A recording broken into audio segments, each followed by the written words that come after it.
Kitchen, morning. The clock ticks, 6:47 a.m. A modest kitchen, clean but tired. Wife stands at the counter, making toast. She moves mechanically. A child's lunchbox sits open but half-packed. Daughter, 7 years old, sits at the table, swinging her legs, watching a silent tablet screen. Her cereal soggy.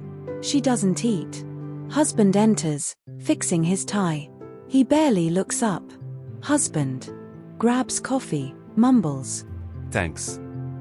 Honey, it's cold. I made it earlier. He shrugs, sips it anyway. I was thinking maybe we could have dinner out Friday. Friday's payroll. I can't. Late again. Pause. She nods. He exits. The daughter watches her mother carefully, silently. Living room, later that day. Wife folds laundry. A music station plays softly in the background, but she's not really listening. She stares at an easel, covered with a sheet in the corner. She gets up, uncovers it. A half-finished painting of a treehouse, vivid, alive. Out of place in this quiet room.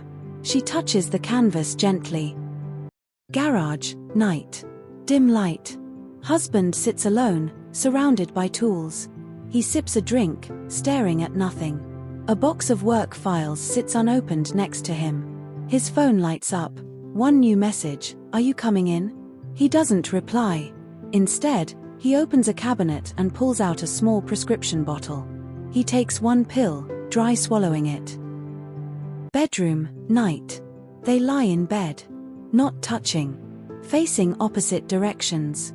You barely said 10 words today. I'm tired. Every day is just noise. I miss how we used to talk. Silence. Do you even see me anymore? I see bills. I see stress. I see a to-do list that never ends. So no then. A beat. He turns off the lamp. Darkness. Dining room, next day. Wife holds an envelope. Her hands shake slightly. She puts it on the table. It's a part-time offer. Gallery downtown. Without looking up. That's not practical. It's not about practical. It's about breathing. What about our daughter? She'll see me happy. Isn't that worth something? Finally looks at her. And what about me? You stopped showing up. Long silence. Maybe I did too. But I'm showing up now. Even if it's just for myself. She walks out. Living room, night. Husband finds a photo album. Dusty. He flips through it. Photos of laughter. A messy picnic. Paint on cheeks. A toddler smiling between them. He wipes his eyes. Quietly. Entryway, morning. A small suitcase. Wife zips it slowly. Daughter hugs her tight. I'm not leaving forever. Just for now. I should have listened.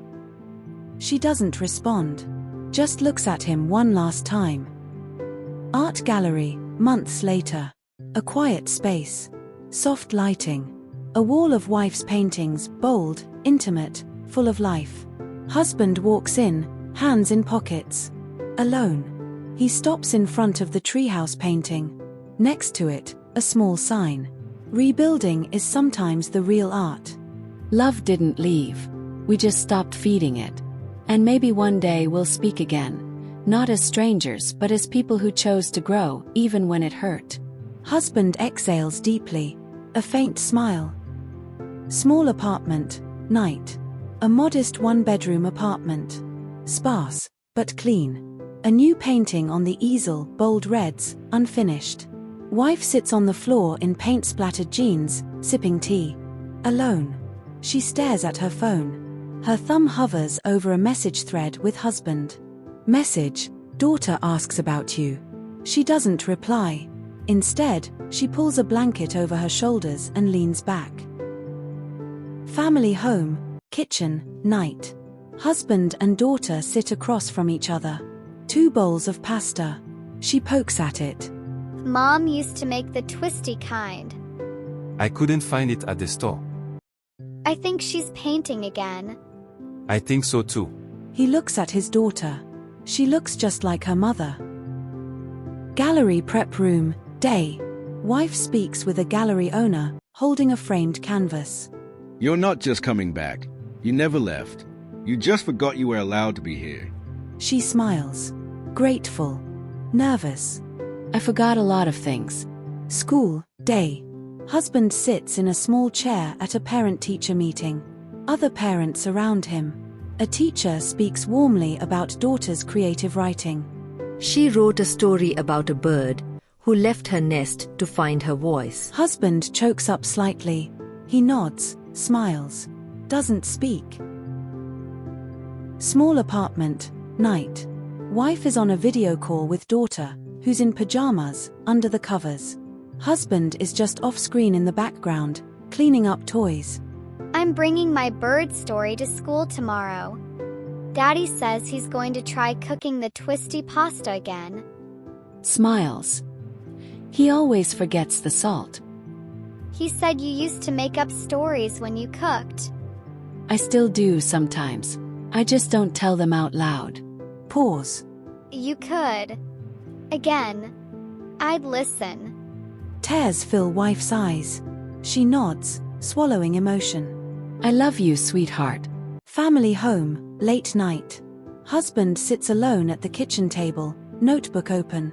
Inside, drawings by his daughter. On the last page, a sketch of their family, drawn from memory.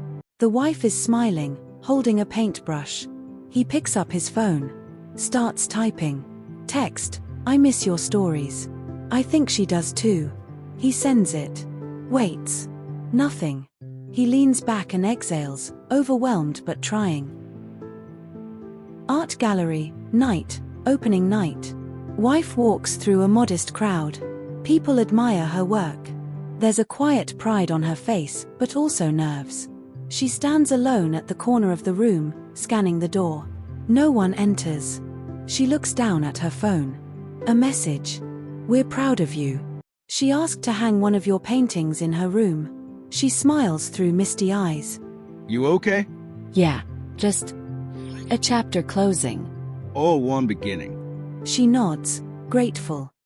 Family home, daughter's bedroom, night. Daughter is asleep. On her wall, a framed print of her mother's treehouse painting. Husband sits on the floor beside her bed, watching her breathe. Peaceful. He glances at the painting, then slowly turns off the light. Extension Park, day, sometime later. A weekend art fair. Children running. Boots full of paintings and prints. At one corner, wife runs a small table. She's mid-laugh, chatting with a passing couple. From across the fair, she sees husband and daughter approaching. Tentative. She freezes. Then, slowly, waves. Daughter waves back enthusiastically and runs to her. You have your own table. I do. Do you want to help me run it? Daughter nods excitedly. Husband approaches slowly. They lock eyes, nothing spoken, but something softened. You saved the treehouse. Some things are worth rebuilding. They stand in the shared silence, not romantic, not resolved, but real. Warm. Present. Empty gallery, night. Husband walks alone in the gallery after hours, invited to help take down the show. He stands in front of a painting, a small bird flying from a treehouse. Love didn't leave. We forgot to speak. And when the silence came, it stayed too long. But silence isn't the end. Sometimes it's the start of listening. Husband gently touches the edge of the canvas, then steps back. He's recognizing what was lost, and perhaps what still matters. It's an internal shift. A turning point, but not yet action. Car at night. Husband sits in the driver's seat outside the gallery. His hands rest on the steering wheel, unmoving. He opens his phone. Scrolls to wife's name. Doesn't call. Just looks. Then he puts it down. Takes a breath. Starts the car. 2 weeks later. Community center, evening. A warm, sunlit room with folding chairs and tables. A children's art workshop in session. Kids are painting, laughing. Wife leads the class, more at ease, confident, surrounded by paper and color. Husband sits in the back corner, watching quietly. Not out of place, just present. Daughter runs over with a sloppy painting of a house in a tree. I made our old tree house, but this time it has windows. Wife kneels down, examining it with care. And people inside. You didn't draw those before. This time everyone stayed. She grins and runs off. Husband walks over, hesitant. She's happy. She's growing. Pause. I've been talking to someone. A therapist. It's helping. Not fast. But honest. She looks at him, surprised but moved. That's brave. I don't expect anything. I just wanted you to know I'm still trying. So am I. They smile, not a reunion, but recognition. A shared path forward, whatever that becomes. Community center, storage room, later that evening. The kids have gone home. Paint-streaked tables, paper scraps, and water cups remain. Wife stands by a shelf, organizing supplies. Husband enters quietly, holding her forgotten bag. You forgot this. She takes it gently. A long silence hangs between them, not uncomfortable, just full of everything unsaid. Thanks. Honey, I didn't know how far I drifted until I saw you again, like this. Alive. Complete. I'm sorry. Tearful. My love. I let myself disappear. I blamed you for not noticing. I'm so sorry. They stand still, looking at each other. He reaches out. She doesn't hesitate this time. Their hands meet. They lock eyes, raw, quiet, understanding. Then a tight, real hug. Nothing romanticized. Just two people who broke and bent and still choose to meet in the middle. Neither pulls away first. We're not who we were. Maybe that's okay. They don't let go. Treehouse rebuild, sunset. An old, half-broken treehouse in the backyard, the original from the painting. The family rebuilding the treehouse together, now enriched by this emotional reconciliation. Wife, husband, and daughter stand around it with brushes, nails, and wood planks. Tools on the ground. A fresh coat of primer on the tree trunk. They're laughing, working, talking. It's not about what was. It's about what they choose to build now. Some things break. Some grow. The brave try again. Tolu had only one goal that Saturday. To impress Ejiro. She wasn't just any girl. Ejiro was the girl. The one he has been liking in quiet silence for months. Dropping casual comments on her Instagram stories. Replying with LOL to her tweets even when they were not funny, and praying that one day, maybe one day, she would see him as more than that guy who always says, "Nice dress." That day came. Mutual friend's wedding. Same guest list. Destiny. Tolu woke up early like it was his own wedding. He ironed his finest native wear, a cream-colored agbada with gold embroidery. It was tight around the arms, but showed off his shoulders. He looked in the mirror and nodded at himself. You are somebody's son. And today, you will find love. To complete the fit. He borrowed his cousin's black designer sunglasses, even though the wedding was indoors.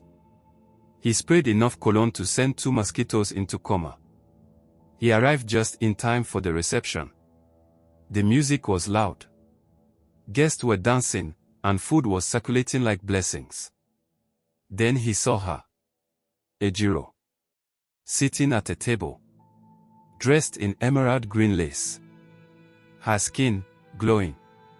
Laughed like warm suya on a cold night. She waved when she saw him. Tolu's heartbeat doubled. He walked over, pretending not to rush. But, he was quick enough to get there before confidence ran out. Hi, she smiled. Hi, he replied. Taking one deep breath as if no one would notice. You look really good, she said. He chuckled. Oh, this one. I just pulled it from the bottom of my wardrobe. Lie. He had tried it severally, the night before, and practiced his smile in front of the mirror. They started talking. She laughed at his jokes. He laughed at hers, whether they were funny or not. He even tried a British accent once. It didn't land, but she let it slide. With eagerness to serve, he said, "Let me go and grab us some jollof rice and roasted meat." That's when the unimaginable happened. As he stood up, there was a soft but deadly sound. Rip. He froze. The Ogbado covered the damage. But his heart knew that something had torn. He sat back down. Slowly. Like a malfunctioning robot. "Is everything okay with you?" Ejiro asked. Tolu smiled. Sweating. "Oh yes. Just remembered I am fasting." She blinked. "But you just said you were going to get food." Tolu stuttered, as he replied. "Yes. But, it is an emotional fast." She looked confused. He sat there for the next 30 minutes, shifting awkwardly, and refusing to stand. When someone invited him to join the groomsmen on the dance floor, he said he twisted his ankle. Eventually, he whispered to his friend, Moses. "Moses. My guy. I beg. Help me, find wrapper. Or blazer. Or even tablecloth. I am finished." Moses returned minutes later, with an old Asoke scarf that someone's auntie had left behind.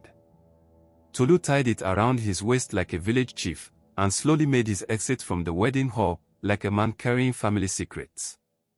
On the way out, Ejiro called after him. "Tolu. Are you leaving?" He turned, and forced a smile. "Yeah. I just remembered, I have an emergency prayer meeting. Very urgent." She smiled. "You are very dramatic. But, it was nice talking to you." He left in shame. 3 days later, he got a message from her. "Still laughing at you. But, in a good way. Tolu. You are indeed different. Let's hang out sometime." Tolu looked at the message. Smiled.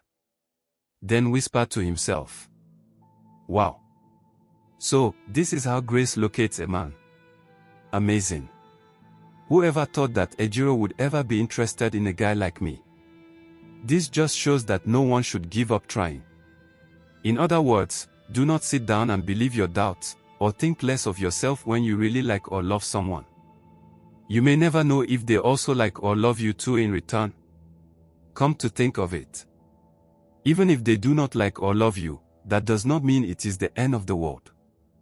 In addition, that does not mean that you are less attractive or less than you are worth. So, think positive of yourself at all times.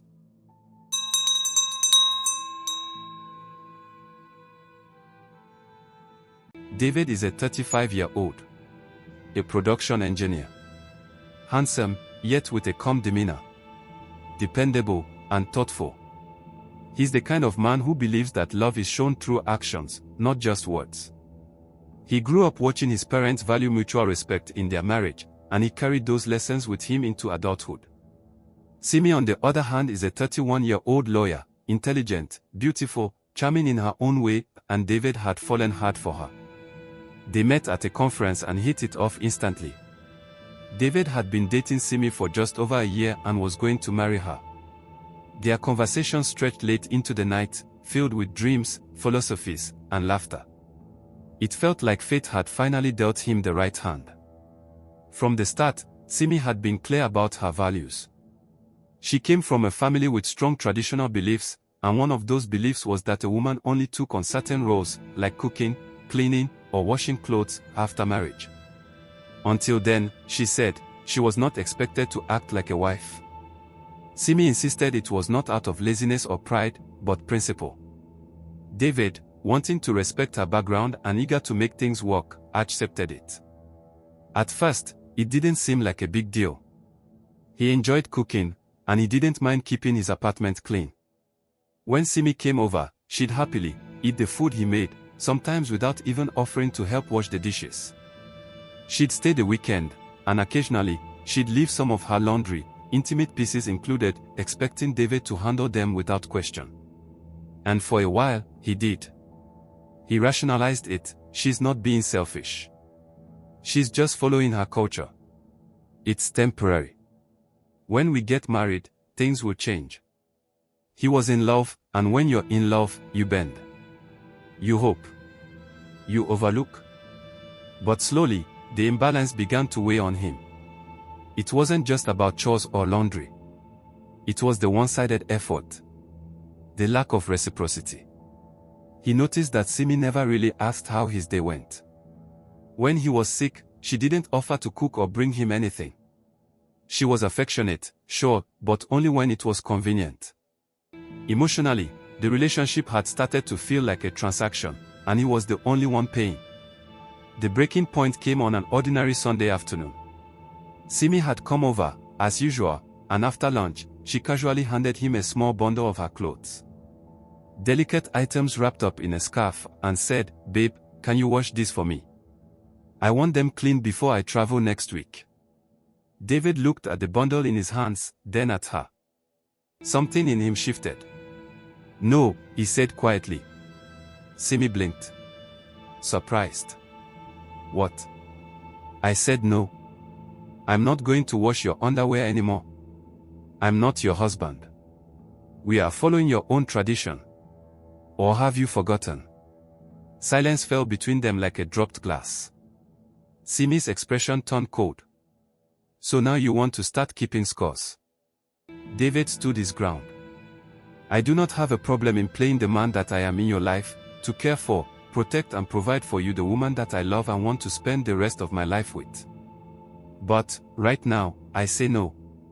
I just realized I've been playing the part of a husband to someone who won't even play her role as a woman who claims to love me in the ways that count." The conversation ended with tension. Simi left abruptly, saying she needed space to think. But the space became distance. Days turned into weeks. She stopped calling. She stopped visiting. David reached out once or twice, but the responses were brief, distant. Then they stopped altogether. He was heartbroken. For weeks, he replayed their relationship in his mind, wondering if he'd overreacted. He missed her. The sound of her laugh. The way she called into his side when they watched movies, and even her stubbornness. But he also couldn't shake the feeling that something had always been off. One night, as he sat alone in his apartment with a cold plate of food in front of him, he said it aloud for the first time. "This is not love." It hit him with clarity. Love isn't just affection or attraction, it's mutual care. It's reciprocity. It's about showing up for each other, and not expecting only one person to carry the weight of a relationship alone. And with that realization, David felt something in him settle. The pain was still there, but the confusion was gone. He had loved her, yes. When two people truly love each other, love is not one-sided. It is selfless. He stood up, cleared his plate, and washed it himself, not out of obligation or expectation, but because that was who he was. And next time, he promised himself, he'd choose someone who gave as much as she received. Someone who understood that love isn't just what you say, it's what you do.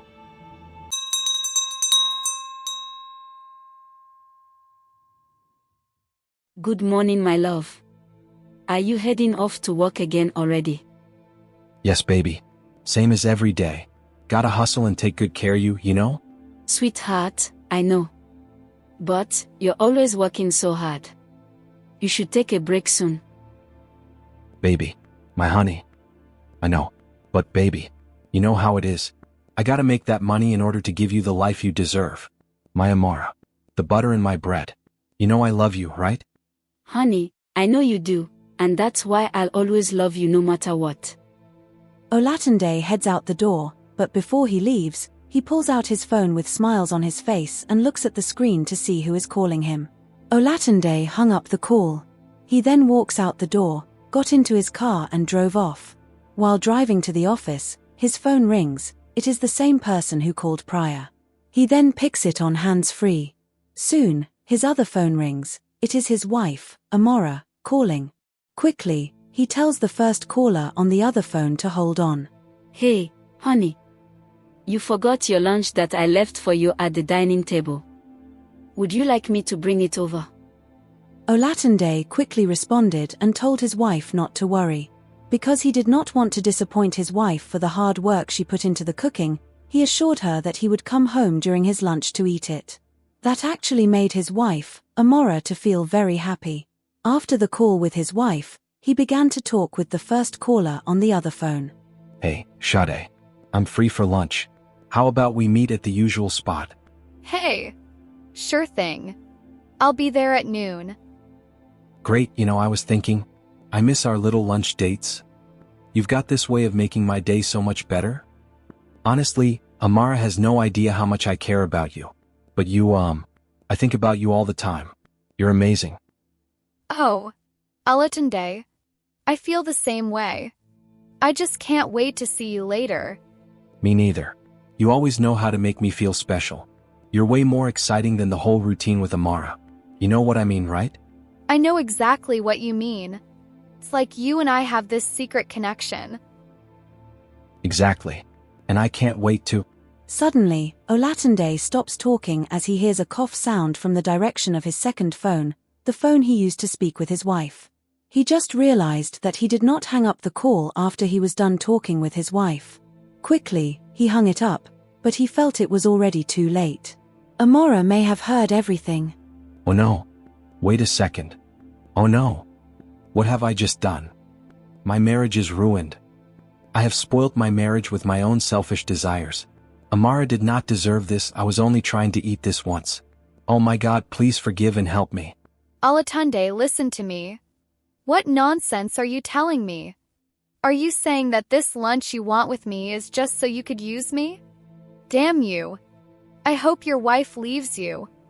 Sade, I am so sorry. Please, I don't know what came over me. My wife is a very good woman. She is indeed the probable wife the Holy Bible talked about. I was so blinded to think this wrong way is the best way to live life until it just dawned on me that I am about to lose something very priceless. Please, I beg you, forgive me. I have to go home right away to beg my wife. Olatunde gripped the steering wheel tightly, his heart pounding harder than the rain tapping on his windshield. The drive home had never felt so long, nor so terrifying. Quickly, he stopped his car to think of what to say to Amora, his beloved wife. He had royally messed up. He thought to himself, one careless phone call, one forgotten hang-up, and now his wife, Amora, knew everything.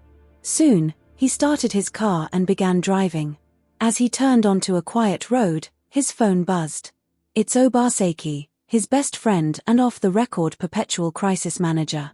Hey, Obaseki, thank God for calling me right now. Please, I need your help. I'm on my way home. Hey, Olatunde. Wait. Are you alright? What's going on? Amara heard everything. The call didn't disconnect when I was done talking with her. She heard me telling Sade how much I missed her. Wait. You, what? Man. You are a learner. That's rookie cheating mistake number 1, check the red button, bro. You were supposed to be extra cautious if you knew you were going to play that game on your wife. Besides, I told you before that Amara is a good woman and not the kind you should play that kind of game with. Now you see what you have caused yourself. Please, just count me out, for I don't want to be part of this. More so, you know I uphold faithfulness and don't know how I am going to settle this kind of issue if you should involve me into the settling phase of such marital issue. Obaseki, please calm your blood down. You know you are my best friend and I don't know who else to turn to. That is why we are having this conversation. So, please don't be mad at me but help me out here. Of course. I am your best friend. But, that's only when there is atrocity. What else are we best friends for? Please remind me. I thought so. Obaseki, please, I am sorry. But put aside your anger and help me. My candid advice for you would be, go home and apologize to your wife. But you know it won't be that easy. Amara will not accept that at all. You knew that it won't be that easy, yet you went ahead to do what you did, hoping not to get caught. Obaseki, there you go again.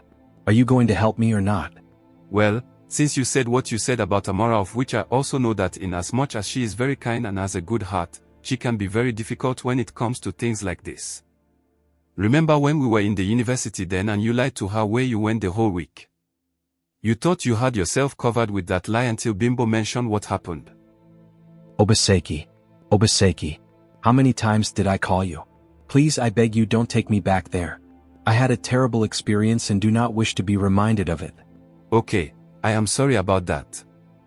Well, what I am about to suggest to you right now is going to be a tough one, but it depends on if you are willing to save your marriage. Obaseki. Please spill it already. For I am willing and ready to do anything to save my marriage right now. Well, you will have to pretend that you had an accident, then I will call Amora and inform her. Maybe, just maybe she might be empathetic towards you and forgive you. Oh no. Amara does not like to hear such things. Well, the more reason why that is the best thing to do. Don't you have another option? I'm afraid not. That is the only choice you have. Anything else will not make sense in this kind of situation, trust me. Okay. I will do it.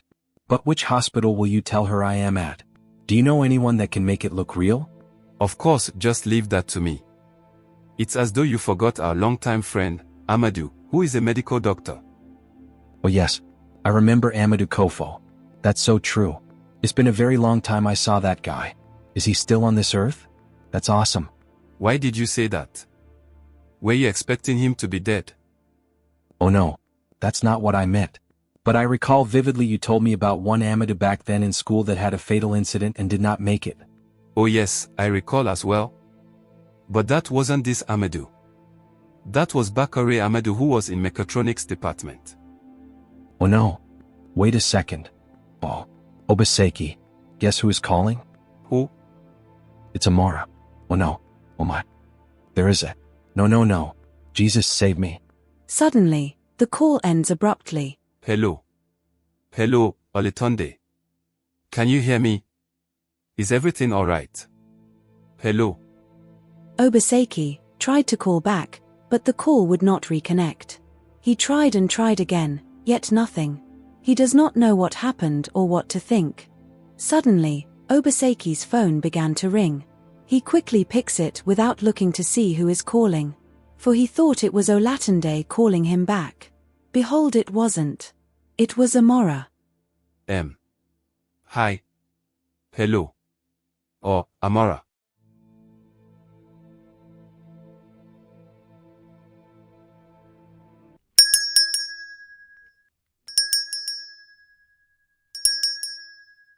Suddenly, Obaseki's phone began to ring. He quickly picks it without looking to see who is calling. For he thought it was Olatunde calling him back. Behold, it wasn't. It was Amora. Hi. Hello. Amora.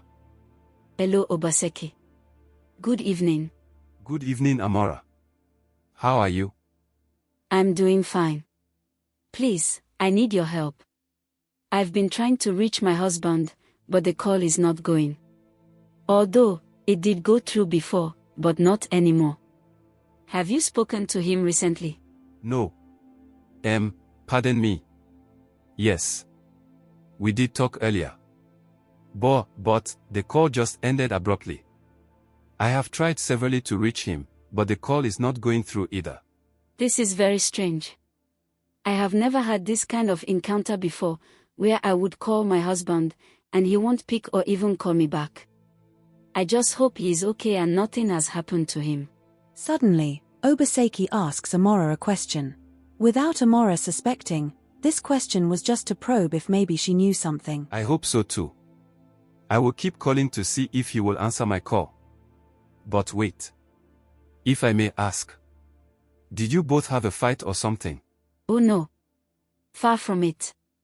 My husband and I have an understanding. We vowed to build our relationship on love. With that love, even if we fight, we promise to not let it come to this. By this, I mean, not to ignore each other's calls, but to talk about whatever may be wrong or going on. Wow. That's very good. I like the way you both are in your marriage. Thank you. Come to think of it, it is not my place to tell you all that I just said. But I said that because of what you asked. That is, if we had a fight. It's okay. I understand.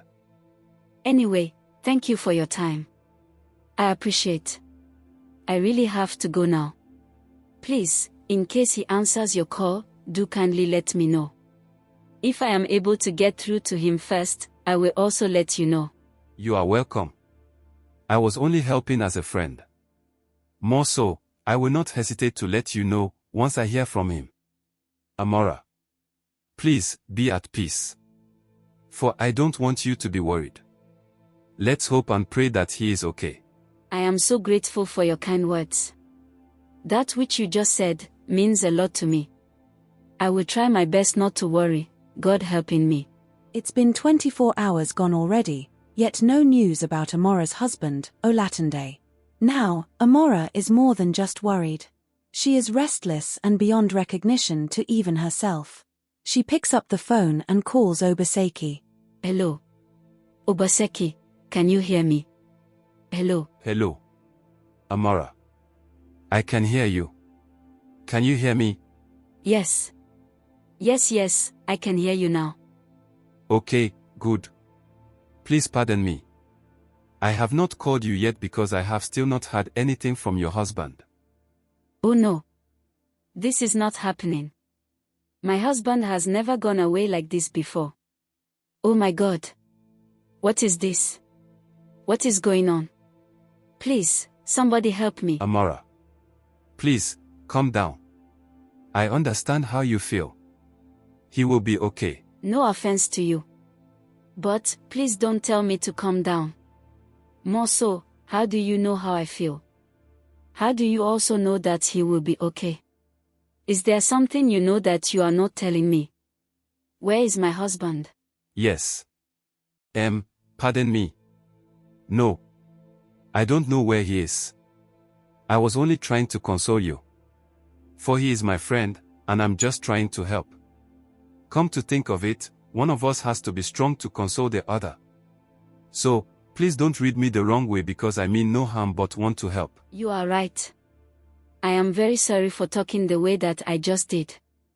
It's just that I don't know what to do anymore. I can't keep waiting like this and hoping he will come home. I need to report this to the police. The police? Not yet. Let's still wait, maybe he will call us. What if he had to travel for an emergency meeting and did not get a chance to call you due to the fact that maybe he lost his phone or something? What meeting would that be, that you will not know about it and tell me? Or are you both not working in the same company anymore? We do work in the same company. But, he works in a different department and I am limited as to all they do there. Regardless, but at least you both work in the same company and should be able to tell you something or anything if he was going for a last-minute trip. I do agree. So, with that said, what do you imply that I do now? I mean, it's been over 24 hours and you still want me to wait for him to call us. With the alarming rate of kidnapping and all that, waiting for too long is certainly not a good idea to me at all. God forbid. Please, don't talk that way. Nobody will kidnap him. For God always protects his own. I agree, God always protects his own.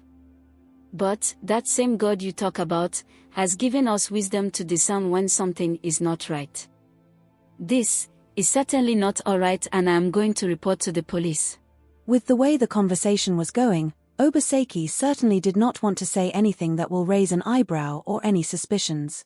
At the same time, he was wondering why Olatunde wasn't answering or returning his calls. He did not know what to do in this circumstance since this was supposed to be a plan. Although, he was not expecting the plan to play out this way or this long. He started to feel worried about his friend's whereabouts. Soon, he agrees for them to report to the police and so they did. They got in Obaseki's car and drove down to the police station. When they got there, the police asked them series of questions to see if there were any foul play. When the police saw no indication of foul play, they then assured Olatunde's wife and Obaseki that they will do all they can to find Olatunde. After Amora and Obaseki left the police station, Amora broke down in tears because she was still in shock with the reality that her husband is indeed missing. Nothing Obaseki could do to make her to stop crying. All he could do was to stand there and watch with a sad face and wish he could do more. Right at that moment, he blamed himself for everything. He knew the plan wasn't a good idea at this point. More so, he felt he is the reason Amora was crying. God Almighty, please, help me, for this is too much for me to bear. Please, I beg you, help me bring my husband home to me in Jesus' name, Amen. 3 days gone. Yet there is no trace of Olatunde. But, prior to that, Amora had already informed Olatunde's family about what's going on. Amora's parents and her older brother Iyubuchi had to travel down to see her and be her support during this trying time. A week gone, still nothing heard from Olatunde. The police gave updates, but no tangible information as to where he is. 1 month has passed, yet nothing. Hope was gradually fading away from the minds of almost everyone who knew him. Amora's family had traveled back to their home with the plan of visiting again, soon. But before they left, they asked Amora to come with them so as for her not to be alone. But, she respectfully declined. She claimed she could not leave her marital home like that in case her husband shows up. Her family saw reasons and left with the intention of checking up on her daily. Amora was very sad and unhappy about her husband's disappearance. One morning, as Amora was doing the laundry, a thought came to her mind. Amora noticed she has not seen her period. Quickly, she went into the bathroom, opened one of the drawers and picked a pregnancy test kit. She carried out the test and the pregnancy test was positive. Immediately, she burst into tears. Not tears of regret, but tears of mixed feelings. The thought that her husband would have loved to see this engulfed her mind. Likewise, the thought that she never planned to be a single mother to their baby. Lastly, Amora thought about what to do since this is her first pregnancy. She has heard a lot about pregnancy and how different women experience different things. She does not know what to expect in terms of what she will experience. Soon, Amora drops herself softly and slowly onto the bathroom floor. Streams of tears continues to roll down her cheek as she speaks. My husband, I really miss you. Wherever you are, please come back home. For I cannot live without you. Amora cried so much that she fell asleep right there on the bathroom floor.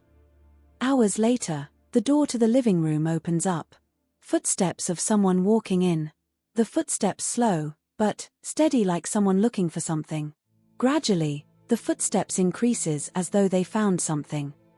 What do you think they found? Stay tuned for the next part of the unintended confession. Don't forget to subscribe, like, comment, and share if you found this story interesting. Thank you.